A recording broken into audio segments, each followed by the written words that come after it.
북한 국경경비대 소대장이 갑자기 사라졌습니다. 10년간 탈북자를 잡아온 최정예 경비대원이었습니다. 그는 압록강 지형을 손바닥 보듯 알고 있었고 어떤 탈북자도 그의 눈을 피해 갈 수 없었습니다. 하지만 어느 날 밤 그가 사라졌습니다. 북한 당국은 발칵 뒤집혔고 한국 국정원마저 그의 증언을 듣고 놀랐습니다. 과연 그에게 무슨 일이 있었던 걸까요? 국경을 지키던 군인이 왜 그 국경을 넘었을까요? 지금부터 그 이야기를 들려드리겠습니다. 이 영상이 도움이 되셨다면 구독과 좋아요 부탁드립니다. 여러분의 관심이 더 많은 탈북민들의 진실된 이야기를 전할 수 있는 힘이 됩니다.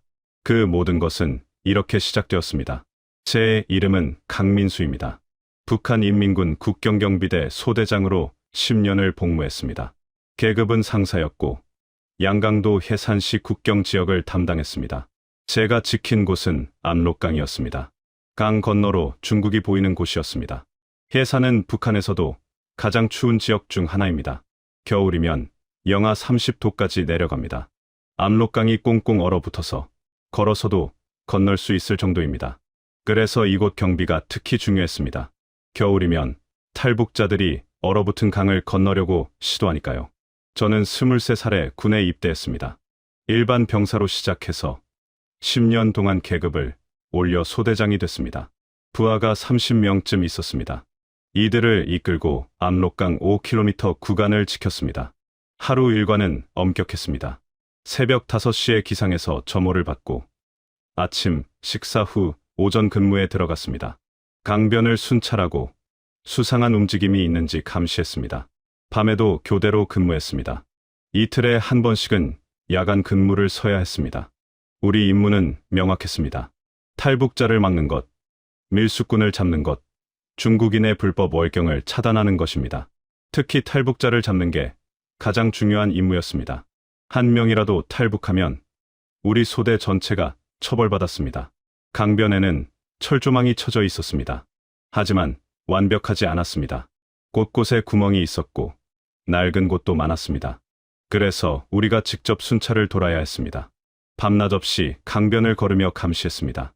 망원경으로 중국 쪽을 보면 불빛이 환했습니다. 건물마다 불이 켜져 있었고 차들이 다녔습니다. 밤이 되어도 밝았습니다. 반면 우리 쪽은 어두웠습니다. 전기가 없으니까요. 그 대비가 너무 선명했습니다. 처음 몇 년은 의문을 품지 않았습니다. 중국은 수정주의 국가다. 우리는 주체 사상으로 자립한다고 배웠으니까요. 하지만 시간이 지날수록 의문이 컸습니다. 같은 사회주의 국가인데 왜 저렇게 다를까? 경비대 생활은 힘들었습니다. 배급이 제대로 안 나왔습니다. 한 달에 쌀이 10kg 정도 나왔는데 그것도 옥수수가 반 이상 섞여 있었습니다. 그것만으로는 한 달을 버틸 수 없었습니다. 그래서 군인들도 몰래 장사를 했습니다. 우리 부하 중에 김 병장이라는 친구가 있었습니다. 같은 해산 출신이었고 저와 나이도 비슷했습니다. 그 친구는 휴가 때마다 장마당에 나가서 담배를 팔았습니다.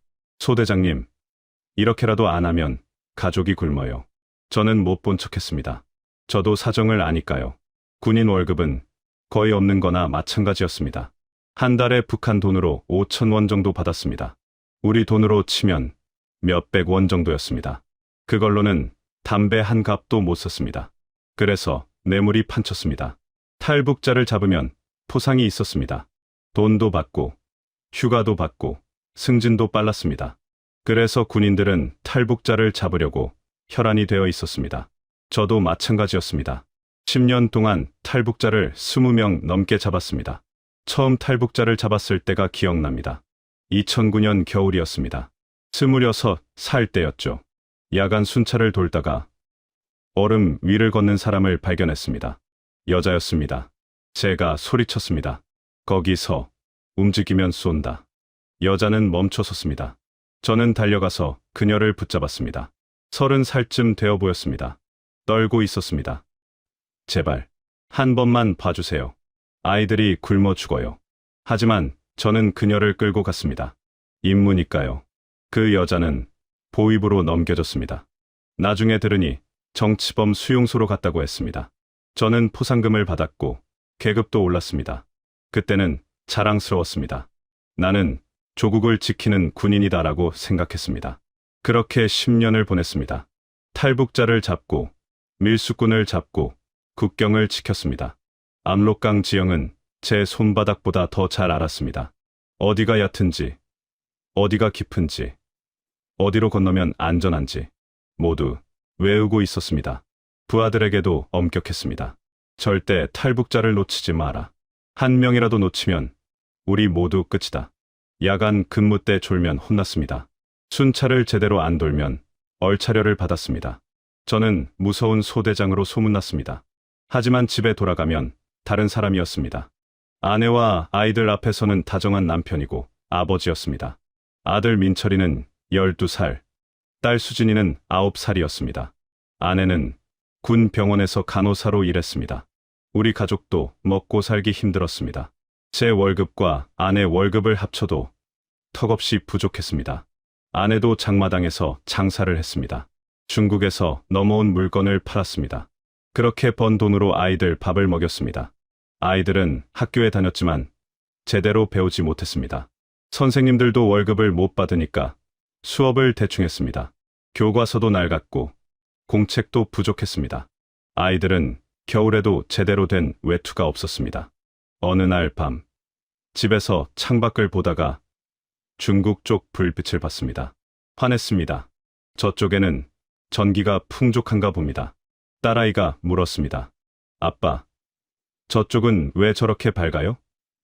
저는 대답할 수 없었습니다. 뭐라고 설명해야 할지 몰랐습니다. 저쪽은 중국이란다. 중국은 뭐예요? 다른 나라야. 딸아이는 고개를 갸우뚱했습니다. 우리도 저렇게 밝으면 좋겠어요. 그 말이 가슴에 꽂혔습니다. 그날 밤 잠을 이루지 못했습니다. 10년 동안 탈북자를 잡아왔습니다. 그들을 범죄자라고 생각했습니다. 하지만 문득 의문이 들었습니다. 그들은 정말 나쁜 사람들일까? 아니면 그냥 살고 싶어서 도망친 걸까? 다음 날 아침, 출근해서 압록강을 바라봤습니다. 얼음이 녹기 시작하는 봄이었습니다. 강물이 흐르고 있었습니다. 그 강 하나를 사이에 두고 이쪽과 저쪽이 완전히 달랐습니다. 저는 여전히 충성스러운 군인이었습니다. 매일 아침 김일성, 김정일 초상화 앞에서 경례를 했습니다. 위대하신 수령님, 경애하는 장군님, 저는 조국을 목숨으로 지키겠습니다. 하지만 마음 한구석에서는 작은 의문이 싹트고 있었습니다. 그 의문은 곧 저를 바꿔놓을 거대한 물결이 될 것이었습니다. 그 의문이 균열로 바뀐 건 2017년 가을이었습니다. 그날도 야간 순찰을 돌고 있었습니다. 시간은 새벽 3시쯤이었습니다. 압록강변을 따라 걷고 있는데 갑자기 움직이는 그림자가 보였습니다. 2명이었습니다. 강을 건너려는 사람들이었습니다. 저는 부하 2명과 함께 달려갔습니다. 거기서 움직이지 마. 손전등을 비추니 여자 2이었습니다. 한 명은 젊었고 한 명은 나이가 많아 보였습니다. 어머니와 딸 같았습니다. 젊은 여자가 무릎을 꿇었습니다. 제발 한 번만 봐주세요. 저희는 그냥, 그때 저는 알아차렸습니다. 그 여자가 임신을 했다는 것을요. 배가 많이 불러 있었습니다. 임신을 했어? 제가 물었습니다. 여자는 고개를 끄덕였습니다. 네, 8달째예요. 중국에 가서 아이를 낳으려고. 나이 든 여자. 아마도 그녀의 어머니가 말했습니다. 여기서는 아이를 낳아도 키울 수가 없어요. 밥이 없어요. 약도 없고요. 저는 잠시 망설였습니다. 임신한 여자였습니다. 아이를 배 속에 품고 있었습니다. 하지만 규정은 명확했습니다. 탈북자는 무조건 체포해야 했습니다. 예외는 없었습니다. 미안하지만 규정이니까 저는 그들을 체포했습니다. 부하들이 그들의 손을 묶었습니다. 젊은 여자는 울었습니다.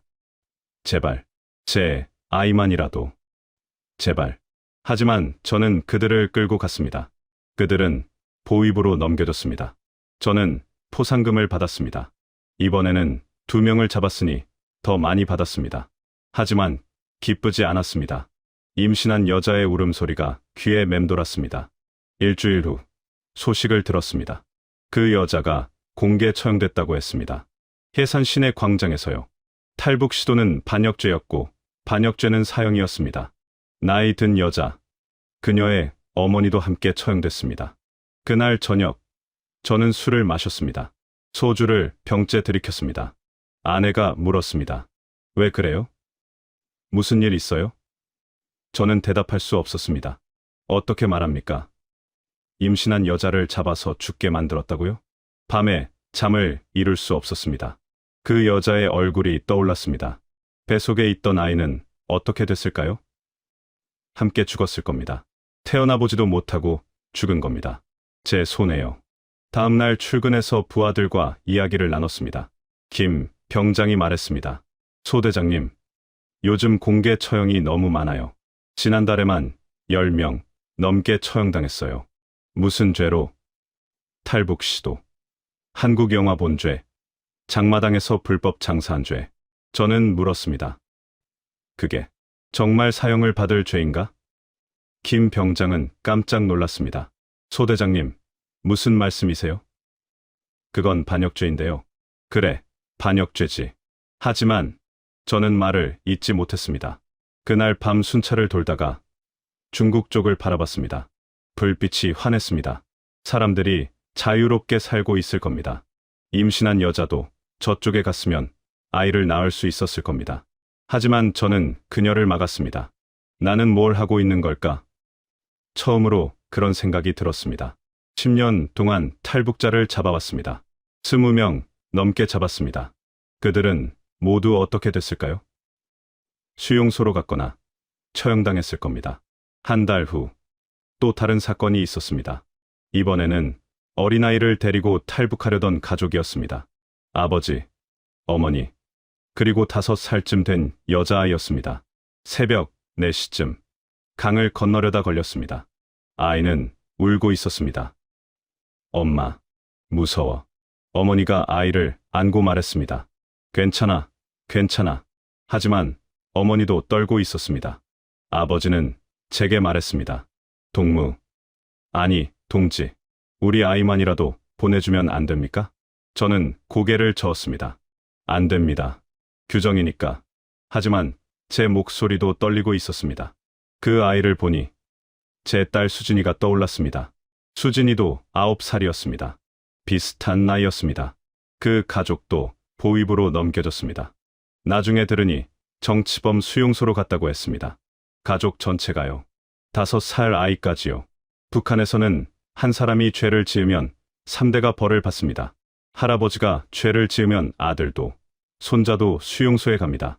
그날 밤, 집에 돌아와서 딸을 안았습니다. 수진이가 물었습니다. 아빠, 왜 그래요? 아니야. 그냥 내가 사랑스러워서. 저는 딸을 꼭 안았습니다. 이 아이가 수용소에 간다면 상상만 해도 끔찍했습니다. 아내에게 조심스럽게 물었습니다. 여보, 우리 이렇게 계속 살 수 있을까? 아내는 놀란 표정으로 물었습니다. 무슨 소리예요? 갑자기 왜 그래요? 아니, 그냥 아이들 미래가 걱정돼서. 아내는 한숨을 쉬었습니다. 저도 걱정이에요. 민철이가 얼마 전에 학교에서 쓰러졌어요. 영양실조래요. 밥을 제대로 못 먹어서 제 가슴이 철렁 내려앉았습니다. 뭐라고? 민철이가? 네. 병원에서 링거를 맞췄어요. 의사 선생님이 그러는데 요즘 아이들이 다 그렇대요. 영양실조가 너무 많대요.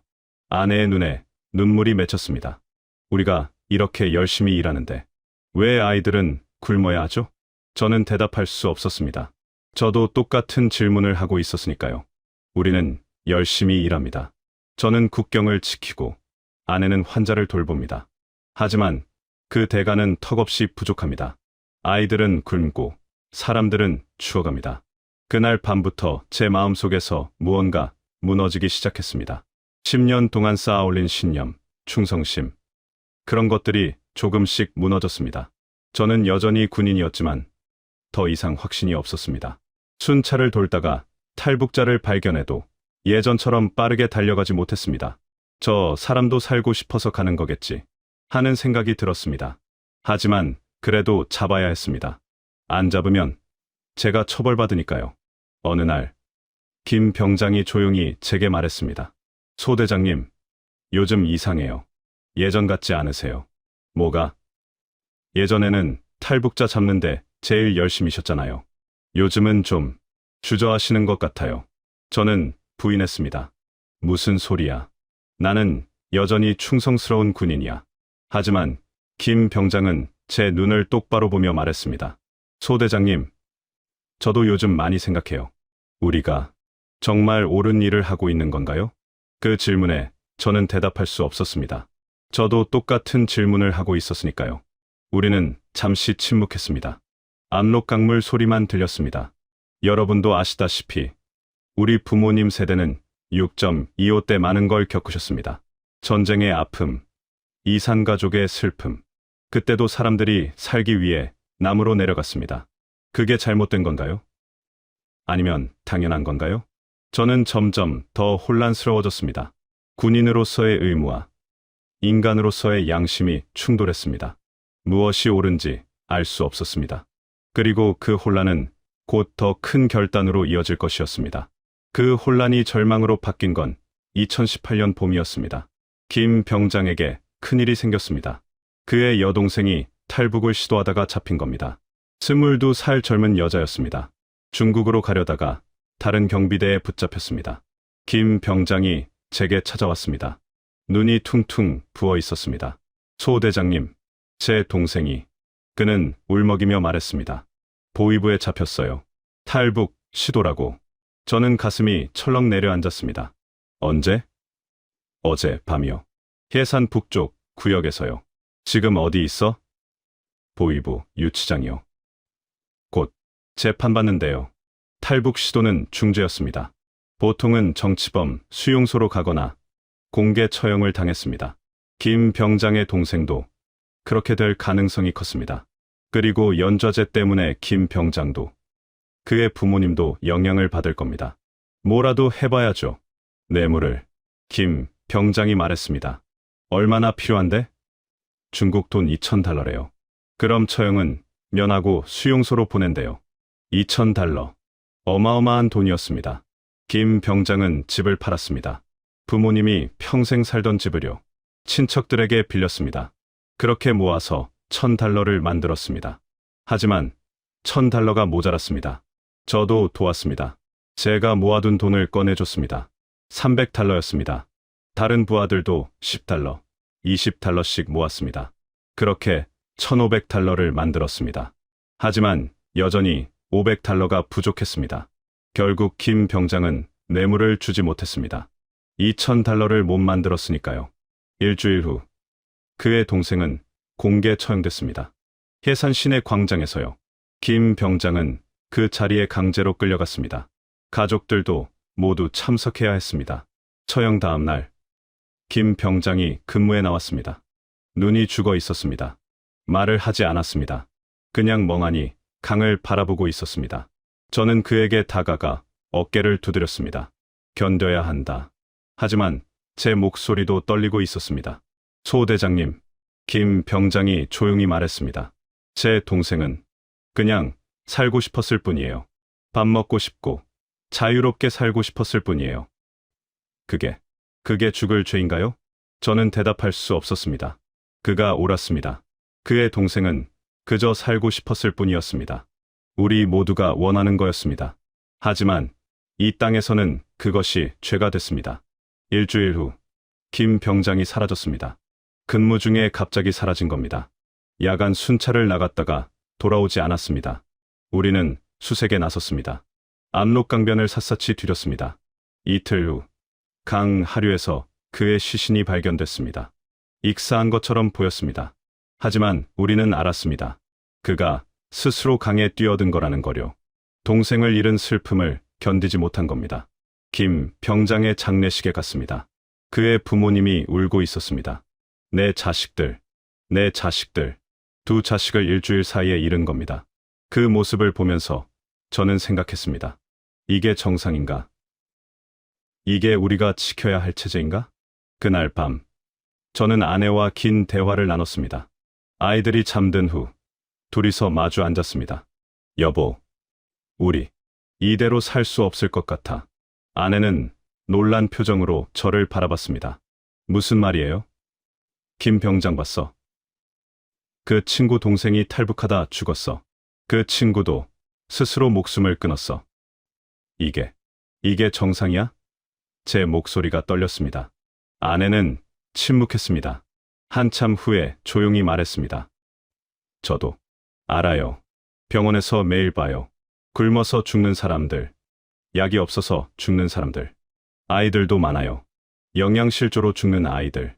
민철이도 영양실조잖아. 제가 말했습니다. 네, 요즘 더 심해졌어요. 학교에서 또 쓰러졌대요. 선생님이 연락 왔어요. 아내의 눈에 눈물이 고였습니다. 우리 아들이 12살밖에 안 된 아이가. 저는 아내의 손을 잡았습니다. 여보, 우리 다른 길을 생각해봐야 할 것 같아. 다른 길이요? 아내는 제 눈을 똑바로 봤습니다. 저는 창밖을 가리켰습니다. 중국 쪽 불빛이 보였습니다. 저쪽으로 갈 수도 있어. 그 말이 나오자마자 아내는 깜짝 놀랐습니다. 여보, 무슨 소리예요? 그건 알아. 위험한 거 알아. 하지만 여기 있으면 우리 아이들이 굶어 죽어. 이미 민철이가 영양실조고 수진이도 마찬가지야. 아내는 한참을 생각하더니 물었습니다. 정말 갈 수 있어요? 당신은 경비대잖아요. 감시가 심할 텐데. 그래서 내가 할 수 있어. 나는 경비 시스템을 다 알아. 언제 순찰이 돌고 어디가 약한지, 어떻게 건너야 안전한지 다 알아. 하지만 걸리면 우리 모두 죽어. 알아. 하지만 여기 있어도 천천히 죽는 거야. 차라리 한번 시도해보는 게 낫지 않을까? 저는 간절하게 말했습니다. 아내는 울었습니다. 한참을 울더니 고개를 끄덕였습니다. 알았어요. 당신이 결정하면 따를게요. 아이들을 위해서라면. 그날 밤 우리는 중대한 결심을 했습니다. 하지만 쉽지 않았습니다. 경비대 소대장이 탈북한다? 말도 안 되는 일이었습니다. 저는 탈북자를 잡는 사람이었습니다. 체제의 최전선에 있는 군인이었습니다. 제가 탈북한다면 북한 당국이 발칵 뒤집힐 겁니다. 게다가 저만 가는 게 아니었습니다. 아내와 아이들도 데려가야 했습니다. 내 식구가 함께 국경을 넘는다? 거의 불가능에 가까웠습니다. 하지만 해야 했습니다. 아이들을 살리기 위해서요. 며칠 후 또 다른 사건이 있었습니다. 제 부하 중 한 명인 박상병의 아버지가 공개 처형됐습니다. 장마당에서 한국 드라마 DVD를 팔았다는 죄였습니다. 박상병은 군복을 입고 그 자리에 서 있어야 했습니다. 자기 아버지가 총살당하는 걸 지켜봐야 했습니다. 그날 이후 박상병은 말이 없어졌습니다. 근무 중에도 멍하니 있었습니다. 저는 그를 불러서 말했습니다. 견뎌야 한다. 내가 무너지면 어머니와 동생들은 어떡하냐? 하지만 제 말도 공허하게 들렸습니다. 일주일 후 박상병도 탈영했습니다. 중국으로 간 것 같았습니다. 우리 소대에서 탈영병이 나온 겁니다. 저는 상부에 보고해야 했습니다. 그리고 책임을 물었습니다. 소대장인 제가 제대로 관리하지 못했다는 거였습니다. 저는 강등 위기에 처했습니다. 보위부에서 조사를 나왔습니다. 소대장 동무, 당신 소대에서 문제가 많소. 김 병장은 자살했고 박상병은 탈영했소. 당신 책임이요. 저는 고개를 숙였습니다. 죄송합니다. 당신도 의심스럽소. 혹시 당신도 반동 사상을 품고 있는 거 아니오? 그 말을 듣는 순간 등골이 오싹했습니다. 저까지 의심받기 시작한 겁니다. 이대로 가면 저도 끝날 수도 있었습니다. 집으로 돌아와 아내에게 말했습니다. 여보, 빨리 결정해야 할 것 같아. 나까지 의심받기 시작했어. 지금 안 가면 나중에는 기회도 없을 거야. 아내는 창백한 얼굴로 고개를 끄덕였습니다. 그날 밤 저는 결심했습니다. 한 달 안에 탈북하기로요. 10년 동안 지켜온 국경을 제 손으로 넘기로 결심했습니다. 군인으로서는 배신이었지만 아버지로서는 당연한 선택이었습니다. 중국 쪽 불빛을 보며 생각했습니다. 저쪽에서는 아이들이 굶지 않을까? 약도 있을까?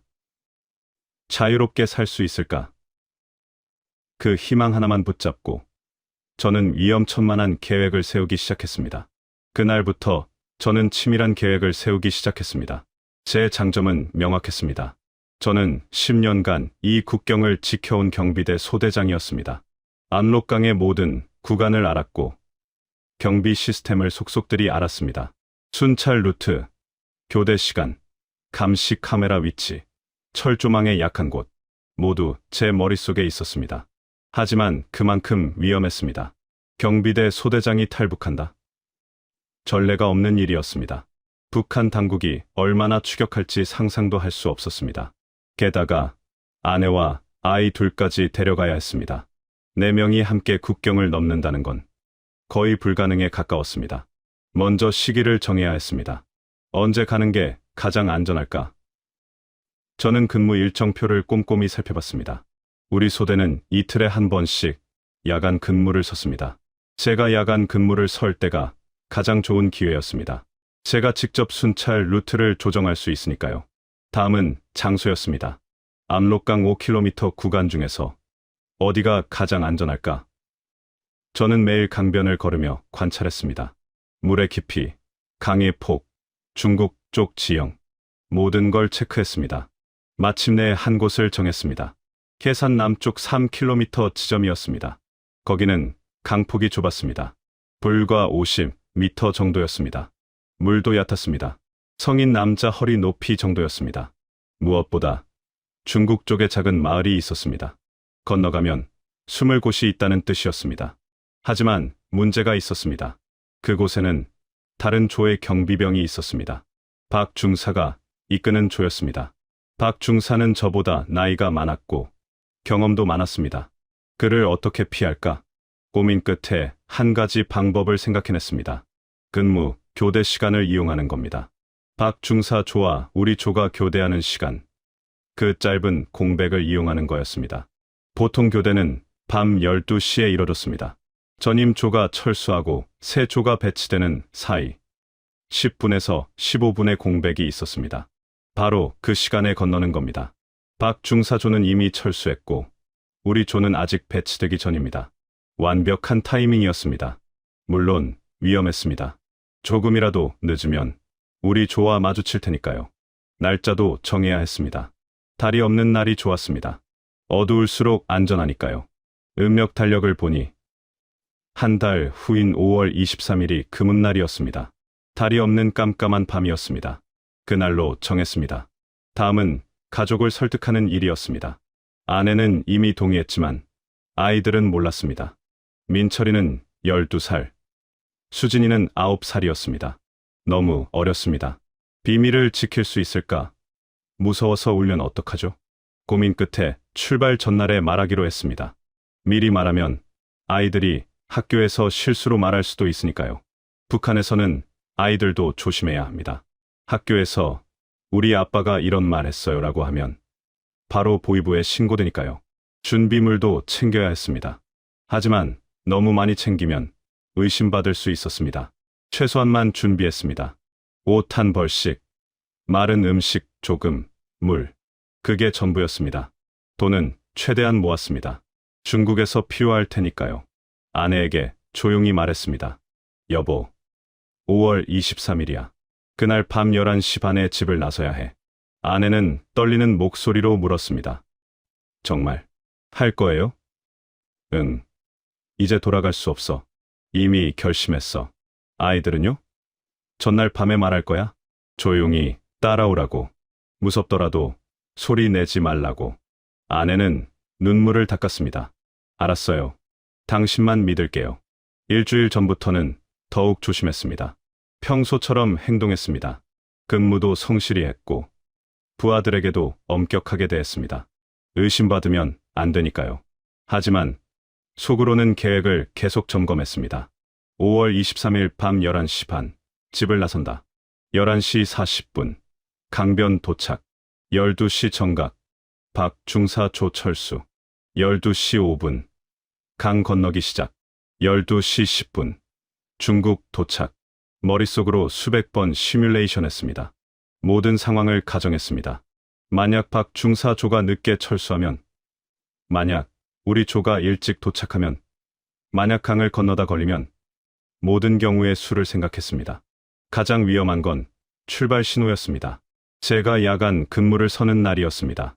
저는 소대장이니까 다른 부하들에게 근무 배치를 지시할 수 있었습니다. 계획은 이랬습니다.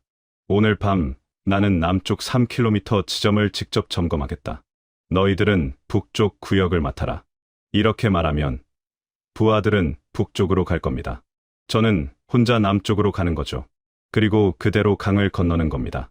하지만 이렇게 하면 곧 들통날 겁니다. 새벽에 제가 안 돌아오면 부하들이 수색에 나설 테니까요. 그때는 이미 우리가 중국에 도착한 후일 겁니다. 최소한 두세 시간의 시간은 벌 수 있을 겁니다. 일주일이 지나고 사흘이 지났습니다. 5월 23일이 다가왔습니다. 저는 점점 더 긴장했습니다. 밤에 잠을 제대로 이루지 못했습니다. 실수하면 우리 가족이 모두 죽습니다. 처형당하거나 수용소로 갈 겁니다. 5월 22일 출발 전날이었습니다. 저는 평소처럼 출근했습니다. 근무를 서고 부하들을 지휘했습니다. 아무도 제 마음을 눈치채지 못했습니다. 저는 10년간 훈련받은 군인이었습니다. 감정을 숨기는 데 익숙했습니다. 저녁에 집으로 돌아왔습니다. 마지막 저녁 식사였습니다. 아내가 준비한 밥을 먹었습니다. 옥수수밥에 김치, 된장찌개, 초라한 식사였지만 가족과 함께하는 마지막 북한 음식이었습니다. 식사 후 아이들을 불렀습니다. 민철아, 수진아, 이리 와봐. 두 아이가 다가왔습니다. 저는 무릎을 꿇고 아이들 눈높이에 맞췄습니다. 너희들에게 중요한 얘기가 있어. 뭐예요, 아빠? 민철이가 물었습니다. 저는 심호흡을 하고 말했습니다. 우리 내일 밤에 여행을 갈 거야. 아주 중요한 여행이야. 어디로요? 수진이가 물었습니다. 저쪽으로. 저는 창밖을 가리켰습니다. 중국 쪽을요. 민철이는 눈이 커졌습니다. 중국이요? 응, 중국이야. 거기서 더 나은 삶을 살 거야. 왜요?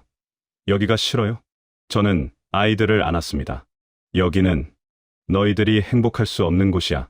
아빠는 너희들이 배불리 먹고 마음껏 공부하고 자유롭게 살았으면 좋겠어. 그러려면 가야 해. 무서워요. 아빠. 수진이가 말했습니다. 나도 무서워. 하지만 아빠가 지켜줄게. 너희들은 아빠만 믿으면 돼. 민철이가 물었습니다. 학교 친구들한테 인사 안 해도 돼요? 응, 안 해. 비밀이야. 아무한테도 말하면 안 돼. 그날 밤, 저는 집안을 둘러봤습니다. 20년을 산 집이었습니다. 아이들이 태어난 집이었습니다. 추억이 가득한 곳이었습니다. 내일이면 다시는 볼 수 없을 겁니다. 부모님 사진을 꺼내 들었습니다. 두 분 다 돌아가셨습니다. 아버지, 어머니, 용서하세요. 불효자식이 이 땅을 떠납니다. 하지만 손주들은 살려야 합니다. 사진에 절을 올렸습니다. 5월 23일 아침이 밝았습니다. 운명의 날이었습니다. 5월 23일, 그날도 평소처럼 출근했습니다. 아침 점호를 받고 부하들에게 지시를 내렸습니다. 아무도 제 속마음을 몰랐습니다. 저는 10년 동안 해온 대로 행동했습니다.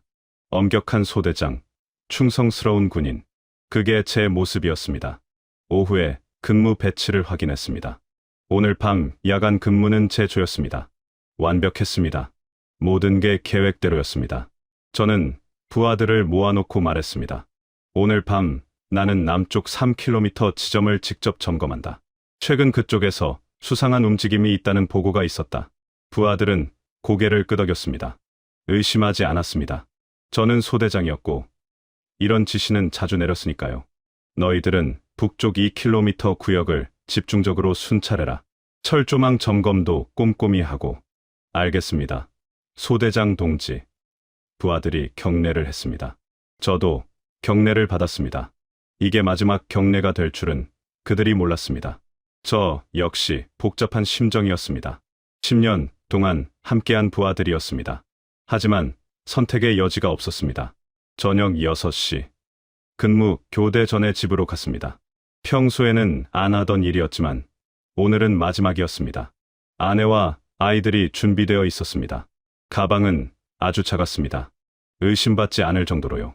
준비됐어? 제가 물었습니다. 아내는 떨리는 목소리로 대답했습니다. 네. 아이들도 긴장한 얼굴이었습니다. 민철이가 물었습니다. 아빠, 정말 오늘이에요? 응, 오늘이야. 무서워도 아빠만 믿어라. 저녁 7시. 다시 부대로 돌아갔습니다. 야간 근무는 밤 10시부터였습니다. 3시간을 기다렸습니다. 가장 긴 3시간이었습니다. 시계를 수없이 봤습니다. 시간이 너무 느리게 갔습니다. 밤 10시. 드디어 근무 시작이었습니다. 저는 부하들을 집합시켰습니다. 자, 오늘도 긴장하고 근무하자. 탈북자 한 명이라도 놓치면 우리 모두 끝이다. 부하들은 긴장한 표정으로 고개를 끄덕였습니다. 북쪽 조는 출발해라. 나는 남쪽을 점검하고 올 것이다. 부하들이 북쪽으로 갔습니다. 저는 남쪽으로 걸어갔습니다. 심장이 터질 것 같았습니다. 하지만 걸음은 침착했습니다. 10년 동안 걸어온 길이었습니다. 밤 11시. 저는 남쪽 3km 지점에 도착했습니다. 여기서 집까지는 도보로 10분 거리였습니다. 주변을 살폈습니다. 아무도 없었습니다. 박 중사조는 아직 근무 중이었습니다. 멀리서 손전등, 불빛이 보였습니다. 11시 10분. 조용히 집으로 갔습니다. 군복을 입은 채로요. 아내와 아이들이 기다리고 있었습니다. 출발하자. 저는 조용히 말했습니다. 집 문을 닫으며 마지막으로 돌아봤습니다. 안녕. 내 집. 11시 40분. 우리는 강변에 도착했습니다. 정확히 남쪽 3km 지점이었습니다. 제가 10년 동안 지켜온 바로 그곳이었습니다. 아이러니했습니다. 탈북자를 잡던 제가 이제 탈북자가 되는 겁니다. 박 중사 조의 손전등, 불빛이 보였습니다. 그들은 북쪽으로 이동하고 있었습니다. 교대 시간이 다가오고 있었습니다. 저는 시계를 봤습니다. 11시 50분. 10분만 더 기다리면 됩니다. 수진이가 떨고 있었습니다. 아빠, 무서워요. 저는 딸을 안았습니다. 조용히 해야 해. 소리 내면 안 돼. 민철이도 긴장한 얼굴이었습니다. 아내는 기도하듯 눈을 감고 있었습니다. 11시 55분. 박 중사조의 불빛이 사라졌습니다. 그들이 철수하는 겁니다. 교대 시간이었습니다. 이제 우리 조가 배치될 시간이었습니다. 하지만 저는 여기 있었습니다. 부하들은 북쪽에 있었고요. 자정 정각, 박 중사조가 완전히 철수했습니다. 주변이 조용해졌습니다. 손전등 불빛도 인기척도 없었습니다. 완벽한 공백이었습니다. 바로 지금이었습니다. 간다. 절대 소리 내지 마라. 저는 가족들을 이끌고 철조망으로 갔습니다. 철조망에는 작은 구멍이 있었습니다. 제가 며칠 전에 몰래 만들어 놓은 거였습니다. 아무도 몰랐습니다. 소대장인 제가 철조망을 검사하니까요. 구멍을 통과했습니다. 먼저 제가, 그 다음 민철이, 수진이, 마지막으로 아내가 지나갔습니다. 철조망 너머로 나왔습니다. 10년 동안 지켜온 선을 넘은 겁니다. 압록강이 앞에 있었습니다. 어둠 속에서 강물 소리가 들렸습니다. 금음날이라 달빛도 없었습니다. 완전한 어둠이었습니다. 오히려 다행이었습니다. 어두울수록 안전하니까요. 강으로 내려간다. 조용히, 천천히. 우리는 강둑을 내려갔습니다. 돌이 많아서 조심해야 했습니다. 수진이가 미끄러질 뻔했지만 제가 재빨리 붙잡았습니다. 자정 5분. 드디어 물에 들어갔습니다. 차가웠습니다. 5월이었지만 강물은 얼음장 같았습니다. 수진이가 작은 비명을 냈습니다. 저는 재빨리 딸의 입을 막았습니다. 쉿. 물이 무릎까지 찼습니다. 그 다음 허리까지 찼습니다. 제가 예상한 대로였습니다. 성인 남자 허리 높이였습니다. 하지만 아이들에게는 깊었습니다. 저는 수진이를 업었습니다. 아내는 민철이의 손을 꼭 잡았습니다. 한 걸음 나아갔습니다. 강바닥이 미끄러웠습니다. 돌에 이끼가 끼어 있었습니다. 조심스럽게 발을 디뎠습니다. 넘어지면 안 됐습니다. 소리가 나면 끝이니까요. 10m, 20m, 30m. 천천히 나아갔습니다. 중국이 점점 가까워졌습니다. 반대편 강둑이 보였습니다. 거의 다 왔습니다. 조금만 더. 그때였습니다. 북쪽에서 소리가 들렸습니다. 소대장 동지, 소대장 동지 어디 계십니까? 제 부하들이었습니다. 저를 찾고 있었습니다. 예상보다 빨랐습니다. 아마 북쪽 순찰을 마치고 저와 합류하려고 온 것 같았습니다. 심장이 멎는 줄 알았습니다. 들키면 끝입니다. 저는 가족들에게 손짓했습니다. 더 빨리. 우리는 속도를 냈습니다. 물소리가 조금 커졌지만 어쩔 수 없었습니다. 소대장 동지. 소리가 점점 가까워졌습니다. 손전등 불빛이 강변을 비췄습니다. 우리를 찾고 있었습니다. 저는 숨을 죽였습니다. 가족들도 움직이지 않았습니다. 손전등이 강을 비췄습니다. 우리가 있는 방향이었습니다. 하지만 거리가 멀었고 어두웠습니다. 그들은 우리를 보지 못했습니다. 잠시 후 손전등이 다른 방향으로 돌아갔습니다. 저는 다시 움직였습니다. 40m, 45m, 거의 다 왔습니다. 중국 쪽 강둑이 바로 앞이었습니다. 손을 뻗으면 닿을 것 같았습니다. 자정 10분, 드디어 중국 땅을 밟았습니다. 우리는 강둑을 기어올랐습니다. 온몸이 젖어 있었고 이가 덜덜 떨렸습니다. 하지만 살았습니다. 성공한 겁니다. 돌아보니 북한이 보였습니다. 어둠 속에 손전등 불빛이 여러 개 보였습니다. 제 부하들이 저를 찾고 있었습니다. 미안했습니다. 하지만 돌아갈 수는 없었습니다. 가자. 빨리. 우리는 중국 마을을 향해 걸었습니다. 10년 동안 지켜본 마을이었습니다. 강 건너편에서 수없이 바라본 곳이었습니다. 이제 제가 그곳에 있었습니다. 뒤에서 호각 소리가 들렸습니다. 경보였습니다. 제가 사라진 걸 알아차린 겁니다. 곧 추격이 시작될 겁니다. 국경경비대 소대장이 탈북했다는 소식에 북한 전체가 발칵 뒤집힐 겁니다. 뛰어. 우리는 달렸습니다. 젖은 옷이 무거웠지만 멈출 수 없었습니다. 아이들도 힘껏 뛰었습니다. 생존 본능이었습니다. 마을이 보였습니다. 불빛이 보였습니다. 조금만 더. 10분을 달렸을까요? 우리는 중국 마을에 도착했습니다. 작은 농촌 마을이었습니다. 한 집의 문을 두드렸습니다. 중국어로 말했습니다. 칭방주워먼 우리를 도와주세요. 저는 중국어를 조금 할 수 있었습니다. 국경 근무하면서 배웠습니다. 문이 열렸습니다. 중년 남자가 나왔습니다. 우리를 보더니 놀랐습니다. 니먼시. 저는 급하게 말했습니다. 워먼시 토어 베이저 우리는 탈북자입니다. 남자는 잠시 망설이더니 고개를 끄덕였습니다. 찐 라이 들어와. 우리는 집 안으로 들어갔습니다. 따뜻했습니다. 안전했습니다. 드디어 살았습니다. 하지만 이건 시작에 불과했습니다. 진짜 여정은 이제부터였습니다. 그 중국인 남자는 조선족이었습니다. 그의 이름은 김철수였습니다. 60대쯤 되어 보였습니다. 할아버지 같은 얼굴이었습니다. 그는 우리에게 따뜻한 물을 주고 마른 옷을 가져다 뒀습니다. 빨리 갈아입어요. 감기 걸려요. 저는 그에게 물었습니다. 왜 우리를 도와주십니까? 위험하지 않습니까? 김철수 씨는 한숨을 쉬며 말했습니다. 나도 북에서 왔어요. 50년 전에 6.25 때 피난 나왔죠. 내 부모님도 북에 계셔요. 살아 계신지 돌아가셨는지도 모르죠. 그의 눈에 눈물이 맺혔습니다. 같은 민족인데 도와야죠. 하지만 올해는 못 있어요. 중국 공안이 순찰 돌아요. 탈북자 잡으면 돈 받으니까. 제 가슴이 철렁했습니다. 그럼 어떡합니까? 내일 새벽에 여길 떠나야 해요. 내가 아는 사람이 있어요. 심양에. 거기 가면 한국 가는 길을 알려줄 거예요. 심양이요? 네. 여기서 100km 떨어져 있어요. 차로 2시간쯤. 그날 밤 우리는 김철수 씨 집에서 잤습니다. 진짜 잠자리였습니다. 침대가 있었고 이불이 있었고 따뜻했습니다. 북한에서는 상상도 못했던 거였습니다. 수진이가 말했습니다. 아빠, 여기 천국이에요. 하지만 저는 잠을 이룰 수 없었습니다. 창밖을 보니 압록강이 보였습니다. 강 건너 북한이 보였습니다. 손전등 불빛이 여전히 움직이고 있었습니다. 저를 찾고 있는 겁니다. 국경경비대 소대장이 사라졌으니 난리가 났을 겁니다. 제 부하들은 어떻게 됐을까? 걱정이 됐습니다. 소대장이 탈북했으니 부하들도 처벌받을 겁니다. 제대로 감시하지 못했다고요. 미안했습니다.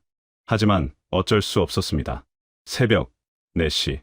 김철수 씨가 우리를 깨웠습니다. 일어나세요. 가야 해요. 우리는 서둘러 준비했습니다. 김철수 씨는 낡은 벤을 가져왔습니다. 이걸 타세요. 심양까지 데려다 줄게요. 정말 감사합니다. 은혜를 어떻게 갚아야? 저는 절을 했습니다. 김철수 씨는 손을 저었습니다. 됐어요. 그냥 한국 가거든 잘 사세요. 그게 제일 큰 보답이에요. 새벽 5시. 우리는 출발했습니다. 캄캄한 새벽길이었습니다. 김철수 씨는 조심스럽게 운전했습니다. 검문소가 있어요. 조심해야 해요. 우리는 벤 뒤쪽에 숨었습니다. 짐 사이에 몸을 숨겼습니다. 1시간쯤 지났을 때 차가 멈췄습니다. 검문소였습니다. 중국 공안이 창문을 두드렸습니다. 어디 가요? 심양이요. 장사하러요. 뒤에 뭐 실었어요? 야채요. 시장에 팔러 가요. 공안이 뒤를 확인하려 했습니다. 저는 숨을 죽였습니다. 수진이를 꼭 안았습니다. 소리내지 말라고 손으로 입을 막았습니다. 심장이 터질 것 같았습니다. 됐어요. 가세요. 다행히 공안은 대충 보고 보내뒀습니다. 차가 다시 출발했습니다. 저는 안도의 한숨을 쉬었습니다. 아내도 기도하듯 눈을 감았습니다. 2시간 후 우리는 심양에 도착했습니다. 큰 도시였습니다. 빌딩들이 즐비했고 차들이 많았습니다. 북한과는 완전히 달랐습니다. 민철이가 창밖을 보며 놀랐습니다. 우와, 진짜 크다. 김철수 씨는 우리를 한 아파트로 데려갔습니다. 여기 박 목사님이라는 분이 계세요. 탈북자들 많이 도와주시는 분이에요. 문을 두드리자 50대 남자가 나왔습니다. 오셨군요. 김 씨한테 연락받았어요. 박 목사님은 우리를 안으로 들였습니다. 일단 여기서 쉬세요. 한국 가는 방법을 알아볼게요. 얼마나 걸립니까? 빠르면 1달, 늦으면 3달. 중국 공안을 피해야 하니까요. 3달, 긴 시간이었습니다. 하지만 어쩔 수 없었습니다. 저는 고개를 숙였습니다. 감사합니다. 목숨을 구해주시는 겁니다. 박 목사님은 웃었습니다. 같은 민족인데요. 당연한 거죠. 그날부터 우리는 박 목사님 집에 숨어 지냈습니다. 낮에는 절대 밖에 나가면 안 됐습니다. 중국 공안에게 걸리면 북송되니까요. 북송되면 끝입니다. 공개 처형이거나 정치범 수용소입니다. 특히 저는 위험했습니다. 보통 탈북자가 아니라 국경경비대 소대장이었으니까요. 북한 당국이 혈안이 돼서 찾고 있을 겁니다. 중국 공안에게도 현상금을 걸었을 가능성이 컸습니다. 박 목사님이 말했습니다. 강 씨, 당신은 특히 조심해야 해요. 북에서 경비되었다고 했죠. 북한이 당신을 찾는데 총력을 기울일 거예요. 알고 있습니다. 제 때문에 피해 주시는 거 죄송합니다. 아니에요. 하지만 정말 조심해야 해요. 밖에 나가지 마세요. 창문도 열지 마세요. 소리도 내지 마세요. 우리는 조그만 방에 갇혀 지냈습니다. 4명이 한 방에서 석 달을 보내야 했습니다. 시간이 느리게 갔습니다. 할 일이 없었습니다. 그냥 기다리는 것뿐이었습니다. 아이들은 답답했습니다. 아빠, 언제까지 여기 있어야 돼요? 조금만 참아라. 곧 한국 갈 거야. 1주일이 지나고 2주일이 지났습니다. 박 목사님이 한국 대사관과 연락을 취했습니다. 하지만 쉽지 않았습니다. 중국 정부 눈치를 봐야 해요. 탈북자를 공식적으로 받아줄 수 없대요. 그럼 어떡합니까? 비공식 루트로 가야 해요. 몽골이나 동남아시아로 우회해서요. 그게 가능합니까? 가능해요. 시간이 좀 걸리지만 1달이 지났습니다. 답답했습니다. 방 안에만 있으니 미칠 것 같았습니다. 아내도 힘들어했습니다. 여보, 우리 정말 한국 갈 수 있을까요? 갈 수 있어. 여기까지 왔잖아. 어느 날 위험한 일이 생겼습니다. 중국 공안이 아파트 단지를 수색한다는 겁니다. 탈북자 신고가 들어왔다고요. 박 목사님이 급하게 들어왔습니다. 숨어야 해요. 빨리. 우리는 벽장 속에 숨었습니다. 4명이 좁은 벽장에 웅크렸습니다. 숨소리도 내지 않았습니다. 밖에서 문 두드리는 소리가 들렸습니다. 공안이었습니다. 카엠은 문 열어. 박 목사님이 문을 열었습니다. 무슨 일이십니까? 탈북자 신고 들어왔어요. 이 아파트에 숨어 있다고. 여기는 없는데요. 공안이 집 안을 수색했습니다. 방을 뒤지고 화장실을 확인했습니다.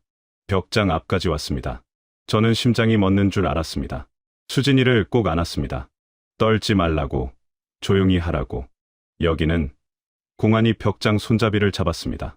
바로 그때 박 목사님이 말했습니다. 거기는 제 옷장이에요. 봐도 되지만. 그리고 무언가를 공안에게 건넸습니다. 돈인 것 같았습니다. 공안은 잠시 망설이더니 고개를 끄덕였습니다. 됐어요. 다음부터 조심하세요. 그리고 나갔습니다. 우리는 한참 후에야 벽장에서 나올 수 있었습니다. 온몸이 땀으로 젖어 있었습니다. 감사합니다. 목사님이 아니었으면. 박 목사님은 손을 저었습니다. 괜찮아요. 하지만 더 이상 여기 있으면 위험해요. 빨리 다른 방법을 찾아야 해요. 이틀 후 박 목사님이 소식을 가져왔습니다. 방법을 찾았어요. 라오스로 가는 거예요. 거기서 한국 대사관으로 가면 돼요. 라오스요? 네. 중국에서 라오스까지 가는 브로커가 있어요. 물론 돈이 들지만. 얼마나 필요합니까? 사람당 $1,000씩이요. 4명이니까 $4,000. 저는 가지고 온 돈을 꺼냈습니다. $3,000 정도 있었습니다. 10년 동안 모은 돈이었습니다. $1,000가 부족합니다. 박 목사님이 말했습니다. 제가 보탤게요. $1,000. 그럴 순 없습니다. 이미 충분히 도움받았는데. 괜찮아요. 하나님이 주신 거예요. 당신들이 안전하게 한국 가는 게 더 중요해요. 저는 눈물을 흘렸습니다. 낯선 땅에서 만난 사람들이 목숨 걸고 우리를 도와주고 있었습니다. 같은 민족이라는 이유만으로요. 감사합니다. 평생 잊지 않겠습니다. 일주일 후 우리는 라오스행 버스에 올랐습니다. 긴 여정이었습니다. 이틀이 걸린다고 했습니다. 중국을 종단하는 거였습니다. 위험했지만 이게 유일한 방법이었습니다. 버스에는 우리 말고도 다른 탈북자들이 있었습니다. 10명쯤 됐습니다. 모두 같은 처지였습니다. 자유를 찾아 떠나는 사람들이었습니다. 서로 위로했습니다. 조금만 참으면 돼요. 곧 한국 가요. 중국을 벗어나 라오스로 가는 길. 저는 생각했습니다. 정말 한국에 갈 수 있을까? 우리 가족이 살아남을 수 있을까? 불안했지만 희망도 있었습니다. 여기까지 왔으니까요. 이틀간의 버스 여행은 지옥 같았습니다. 좁은 버스 안에 10명이 넘는 사람들이 웅크리고 있었습니다. 화장실도 제대로 못 갔고 밥도 제대로 못 먹었습니다. 검문소를 지날 때마다 숨을 죽여야 했습니다. 들키면 모두 끝이니까요. 민철이가 배탈이 났습니다. 아빠, 배 아파요. 하지만 버스를 세울 수 없었습니다. 저는 아들을 안고 토닥였습니다. 조금만 참아라. 곧 도착해. 아내는 수진이를 안고 졸고 있었습니다. 이틀 후 드디어 라오스 국경에 도착했습니다. 브로커가 말했습니다. 여기서 내리세요. 걸어서 국경을 넘어야 해요. 걸어서요? 네, 산길로 가야 해요. 검문소를 피해서요. 우리는 버스에서 내렸습니다. 산이 보였습니다. 험한 산이었습니다. 저녁 6시쯤이었습니다. 해가 지고 있었습니다. 밤에 가야 해요. 낮에는 중국 국경 순찰대가 돌아요. 밤 9시. 우리는 산을 오르기 시작했습니다. 브로커가 앞장섰고 우리가 뒤따랐습니다. 가파른 산길이었습니다. 수진이는 힘들어했습니다. 아빠, 못 가겠어요. 저는 딸을 업었습니다. 아빠가 업어줄게. 3시간을 걸었습니다. 다리가 후들거렸습니다. 40대 중반의 몸으로 아이를 업고 산을 오르는 건 힘들었습니다. 하지만 멈출 수 없었습니다. 뒤처지면 버려진다고 했습니다. 자정쯤 브로커가 멈춰섰습니다. 여기가 국경이에요. 저쪽이 라오스예요. 아무것도 없었습니다. 철조망도 표지판도 없었습니다. 그냥 산속이었습니다. 진짜요? 네. 이제 저쪽으로 내려가면 라오스예요. 우리는 산을 내려갔습니다. 1시간쯤 내려가니 작은 마을이 나왔습니다. 라오스 마을이었습니다. 여기서 쉬세요. 내일 아침에 비엔티안으로 갈 거예요. 비엔티안은 라오스 수도였습니다. 거기에 한국 대사관이 있었습니다. 그날 밤 우리는 마을 어느 집에서 잤습니다. 진짜 침대였습니다. 석 달 만에 제대로 누워 잤습니다. 수진이가 말했습니다. 아빠, 우리 정말 한국 가는 거예요? 응. 이제 거의 다 왔어. 다음 날 아침, 우리는 트럭에 올랐습니다. 비엔티안까지 6시간 걸린다고 했습니다. 트럭은 울퉁불퉁한 길을 달렸습니다. 덜컹거렸지만 괜찮았습니다. 한국으로 가는 길이니까요.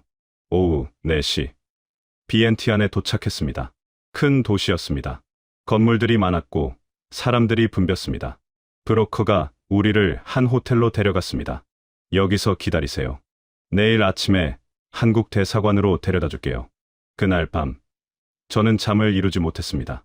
내일이면 한국 대사관에 갑니다. 정말로 한국에 갈 수 있다는 겁니다. 믿기지 않았습니다. 압록강을 건넌 지 석 달이 지났습니다. 그 긴 시간이 이제 끝나는 겁니다. 다음날 아침 8시, 브로커가 왔습니다. 준비됐어요? 가죠. 우리는 택시를 탔습니다. 비엔티안 시내를 지나갔습니다. 15분쯤 가니 큰 건물이 보였습니다. 태극기가 걸려 있었습니다. 대한민국 국기였습니다. 저기에요. 브로커가 가리켰습니다. 제 눈에 눈물이 고였습니다. 태극기. 평생 보지 못했던 우리 국기였습니다. 북한에서는 인공기만 봤습니다. 하지만 저쪽에는 태극기가 펄럭이고 있었습니다. 택시에서 내렸습니다. 대사관 앞에 섰습니다. 다리가 후들거렸습니다. 긴장돼서가 아니라 감동 때문이었습니다. 드디어 여기까지 왔습니다. 아내의 손을 잡았습니다. 여보, 우리 해냈어. 대사관 문을 두드렸습니다. 경비원이 나왔습니다. 누구세요? 저는 떨리는 목소리로 말했습니다. 저희는 탈북민입니다. 도와주십시오. 경비원은 놀란 표정을 지었습니다. 잠시만요. 잠시 후 직원이 나왔습니다. 젊은 여자였습니다. 안으로 들어오세요. 우리는 대사관 안으로 들어갔습니다. 깨끗했습니다. 에어컨이 나왔고 소파가 있었고 태극기가 걸려 있었습니다. 앉으세요. 차 드릴게요. 직원이 물을 가져왔습니다. 차가운 물이었습니다. 저는 한 모금 마셨습니다. 달았습니다. 자유의 맛이었습니다. 수진이도 물을 마시며 웃었습니다. 맛있어요, 아빠. 직원이 물었습니다. 어떻게 오셨어요? 저는 제 이야기를 했습니다. 국경경비대 소대장이었던 것, 탈북을 결심한 이유, 압록강을 건넌 것, 중국에서 숨어 지낸 것, 라오스까지 온 것, 모든 걸 말했습니다. 직원은 놀란 표정으로 들었습니다. 국경경비대 소대장이셨다고요? 그럼 경비 시스템을 다 아시겠네요? 네. 10년 동안 근무했습니다. 이건 국정원에서 정말 관심 가질 만한 정보예요. 국정원이요? 네. 대한민국 정보기관이에요. 북한 정보를 다루는 곳이죠. 당신 같은 분의 증언은 정말 귀중해요. 저는 고개를 끄덕였습니다. 도움이 된다면 뭐든 하겠습니다. 직원이 말했습니다. 일단 여기서 며칠 계세요. 서류 작업이 필요해요. 그리고 한국으로 가는 비행기를 준비할게요. 비행기요? 네. 직접 한국으로 가시는 거예요. 비행기. 한 번도 타본 적 없었습니다. 북한에서는 평양 특권 측만 비행기를 탔습니다. 제 같은 사람은 평생 탈 기회가 없었습니다. 그런데 이제 비행기를 타고 한국으로 간다고요? 일주일이 지났습니다. 서류 작업이 끝났습니다. 대사관 직원이 말했습니다. 내일 비행기예요. 비엔티안에서 인천까지 직항이에요. 감사합니다. 정말 감사합니다. 저는 절을 했습니다. 그날 밤, 저는 가족들과 함께 앉아 있었습니다. 내일이면 한국이야. 정말로 한국 땅을 밟는 거야. 아내가 울었습니다. 여보, 우리 정말 살았어요. 아이들 살렸어요. 저도 울었습니다. 민철이와 수진이도 울었습니다. 다음 날 아침, 우리는 공항으로 갔습니다. 대사관 직원이 동행했습니다. 비행기 처음 타시죠? 걱정 마세요. 안전해요. 공항은 컸습니다. 사람들이 많았습니다. 비행기들이 활주로에 서 있었습니다. 체크인을 하고 탑승권을 받았습니다. 인천행이라고 적혀 있었습니다. 인천, 대한민국. 저는 탑승권을 꼭 쥐었습니다. 이게 현실인가 싶었습니다. 비행기에 올랐습니다. 좌석에 앉았습니다. 창밖으로 활주로가 보였습니다. 곧 이륙한다고 했습니다. 저는 아내의 손을 잡았습니다. 아이들도 긴장한 얼굴이었습니다. 비행기가 움직이기 시작했습니다. 점점 빨라졌습니다. 그리고 땅에서 떠올랐습니다. 하늘로 올라갔습니다. 창밖을 보니 라오스가 점점 작아졌습니다. 구름 위로 올라갔습니다. 아빠, 우리 하늘을 날고 있어요. 수진이가 신기해하며 말했습니다. 저는 웃었습니다. 응. 우리 하늘을 날아서 한국으로 가는 거야. 4시간 후, 기내 방송이 나왔습니다. 곧 인천국제공항에 도착합니다. 인천, 대한민국, 드디어입니다. 저는 창밖을 봤습니다. 아래로 땅이 보였습니다. 바다도 보였습니다. 그리고 도시가 보였습니다. 비행기가 내려갔습니다. 착륙했습니다. 바퀴가 땅에 닿는 순간 저는 눈물을 흘렸습니다. 대한민국 땅입니다. 자유의 땅입니다. 우리가 목숨 걸고 찾아온 땅입니다. 비행기 문이 열렸습니다. 우리는 내렸습니다. 공항 바닥을 밟았습니다. 이게 대한민국입니다. 이게 자유입니다. 곳곳에 태극기가 보였습니다. 한글이 보였습니다. 우리말이 들렸습니다. 공항 직원이 우리를 맞았습니다. 환영합니다. 대한민국에 오신 걸 환영합니다. 그 말을 듣는 순간 저는 주저앉아 울었습니다. 아내도 울었습니다. 아이들도 울었습니다. 내 식구가 공항 바닥에 앉아 울었습니다. 감사합니다. 정말, 정말 감사합니다. 저는 계속 그 말만 했습니다. 감사하다고, 살려주셔서 감사하다고. 10년 동안 국경을 지켰던 제가 이제 그 국경 너머의 땅에 와 있었습니다. 하지만 이제부터가 진짜 시작이었습니다. 새로운 삶, 새로운 도전이 기다리고 있었습니다. 공항에서 우리는 국정원 직원들을 만났습니다. 정장을 입은 두 남자가 다가왔습니다. 강민수 씨죠? 저희는 국가정보원입니다. 잠깐 이야기 좀 나눌까요? 저는 긴장했습니다. 하지만 그들은 친절했습니다. 걱정 마세요. 그냥 몇 가지 여쭤볼 게 있어서요. 별도의 방으로 안내됐습니다. 조사였습니다. 북한에서 국경경비대 소대장이시다고요? 네. 10년간 복무했습니다. 압록강 어느 구역을 담당하셨나요? 양강도 해산시 남쪽 5km 구간입니다. 질문이 이어졌습니다. 경비 시스템, 순찰 루트, 교대 시간, 병력 배치, 무기 현황, 모든 걸 물었습니다. 저는 솔직하게 대답했습니다. 숨길 이유가 없었습니다. 오히려 도움이 되고 싶었습니다. 탈북자를 몇 명이나 체포하셨나요? 그 질문에 저는 고개를 숙였습니다. 20명 넘습니다. 정확한 숫자는 기억나지 않습니다. 그들은 어떻게 됐나요? 대부분 수용소로 갔거나 처형당했을 겁니다. 말하면서 가슴이 아팠습니다. 제 손으로 20명이 넘는 사람들을 죽음으로 보낸 겁니다. 그들도 저처럼 자유를 찾아왔을 텐데 저는 그들을 막았습니다. 임무였지만 그래도 죄는 죄였습니다. 왜 탈북하셨나요? 저는 제 이야기를 했습니다. 임신한 여자를 체포한 일, 김 병장의 비극, 아들의 영양실조, 양심과 의무 사이의 갈등, 모든 걸 털어놨습니다. 말하면서 울었습니다. 국정원 직원은 고개를 끄덕였습니다. 이해합니다. 당신은 용기 있는 선택을 하신 겁니다. 용기라뇨. 저는 그저 아이들을 살리고 싶었을 뿐입니다. 그리고 더 이상 사람들을 죽음으로 보낼 수 없었습니다. 조사는 일주일 동안 계속됐습니다. 매일 국정원에 가서 진술했습니다. 지도를 보며 경비 위치를 표시했고 병력 배치도를 그렸고 순찰 일정을 설명했습니다. 제가 아는 모든 정보를 제공했습니다. 강민수 씨의 정보는 정말 귀중합니다. 북한 국경 경비에 대해 이렇게 상세한 정보는 처음이에요. 국정원 팀장이 말했습니다. 도움이 된다니 다행입니다. 속죄하는 셈 치겠습니다. 속죄요? 네. 저는 10년 동안 탈북자들을 잡았습니다. 그들을 죽음으로 보냈습니다. 이제라도 도움이 되고 싶습니다. 더 많은 사람들이 안전하게 탈북할 수 있도록.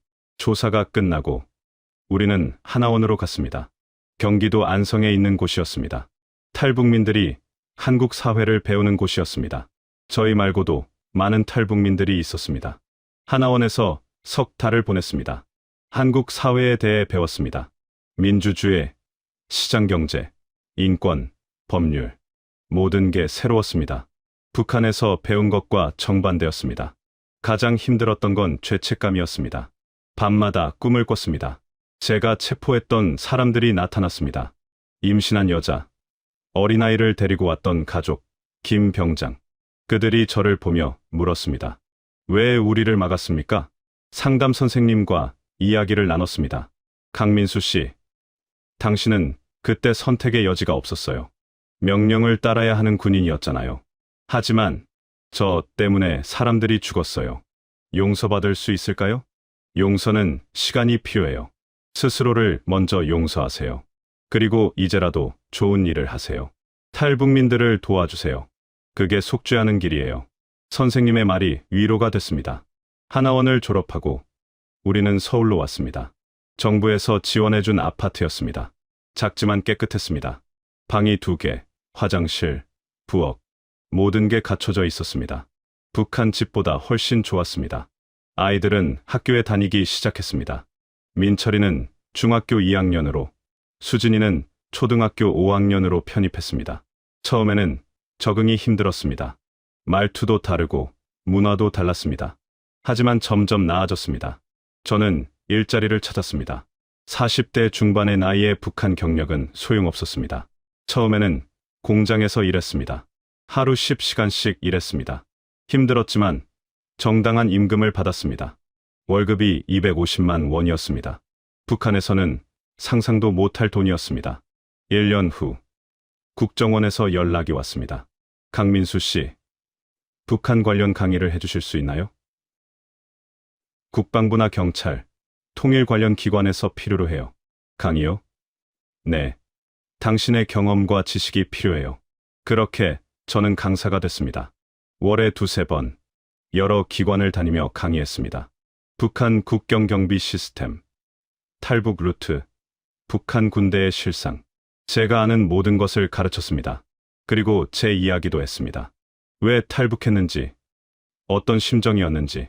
강의를 들은 사람들이 질문했습니다. 탈북자들을 잡으면서 어떤 기분이었나요? 처음에는 자랑스러웠습니다. 하지만 점점 괴로워졌습니다.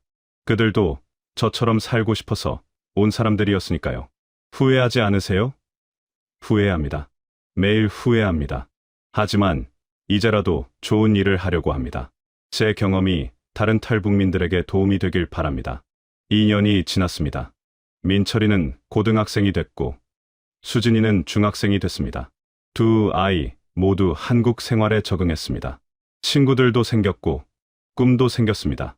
민철이는 의사가 되고 싶다고 했습니다. 북한에서 약이 없어서 죽는 사람들을 봤어요. 저는 그런 사람들을 살리고 싶어요. 수진이는 통일부 공무원이 되고 싶다고 했습니다. 남북한이 통일되면 북한 사람들을 도와주고 싶어요. 우리처럼 힘든 사람들이 많잖아요. 아이들의 말을 들으며 저는 울었습니다. 제대로 키우고 있다는 생각이 들었습니다. 가끔 탈북민 모임에 갑니다. 같은 처지의 사람들을 만나 이야기를 나눕니다. 그들 중에는 제가 지키던 압록강을 건넌 사람도 있었습니다. 강민수 씨가 경비대였다고요? 혹시 저를 잡으려고 했던 건 아니겠죠? 농담처럼 말했지만 저는 미안했습니다. 제가 많은 사람을 막았습니다. 미안합니다. 진심으로 사과했습니다. 그들은 이해한다고 말했습니다. 당신도 어쩔 수 없었던 거죠. 이제 여기 와서 같이 살잖아요. 같은 편이에요. 작년에는 방송에도 나갔습니다. 탈북민 이야기를 다루는 프로그램이었습니다. 국경을 지키던 경비대가 국경을 넘다라는 제목이었습니다. 제 이야기를 했습니다.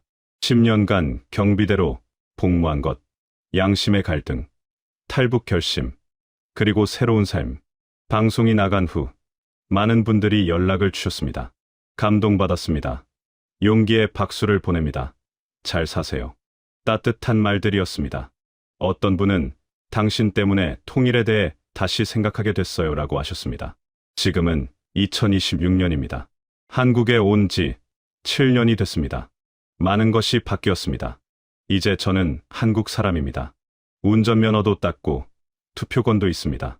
아내는 병원에서 간호조무사로 일합니다. 아이들은 학교에서 열심히 공부합니다. 하지만 여전히 북한이 그립습니다.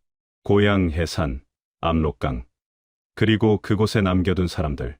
제 부하들은 어떻게 됐을까요? 저 때문에 처벌받지는 않았을까요? 김 병장의 가족은 잘 살고 있을까요? 통일이 되면 꼭 가보고 싶습니다. 계산에, 압록강에, 제가 10년 동안 지켰던 그곳에, 그리고 제가 체포했던 사람들의 가족을 찾아가 사과하고 싶습니다. 제가 잘못했습니다.